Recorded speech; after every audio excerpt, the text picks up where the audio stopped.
Mysleli ste si, že 2-miliardový nechutný tender so záchrankami je zrušený a peniaze sú uchránené? Omyl, všetko je inak. Minister Šaško, Šuta Ještok a Pellegrini sa rozhodli tento nechutný biznis dokončiť.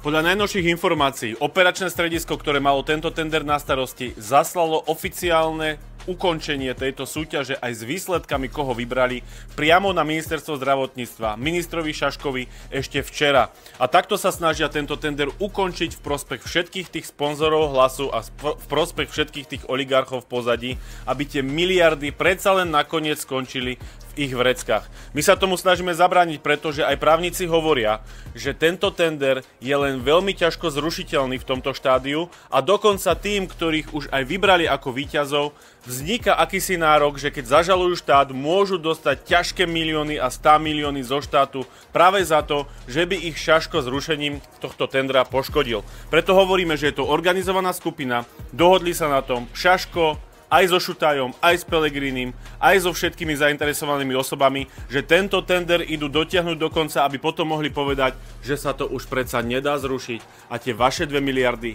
nenávratne skončia vo vreckách ich sponzorov a oligarchov. Nenecháme to tak, náš tlak bude pokračovať. Zajtra v Národnej rade odvolávame ministra Šaška, aby si takéto veci na slovenských pacientoch a slovenskom zdravotníctve už nikdy nedovolil. Držte nám palce a sledujte nás.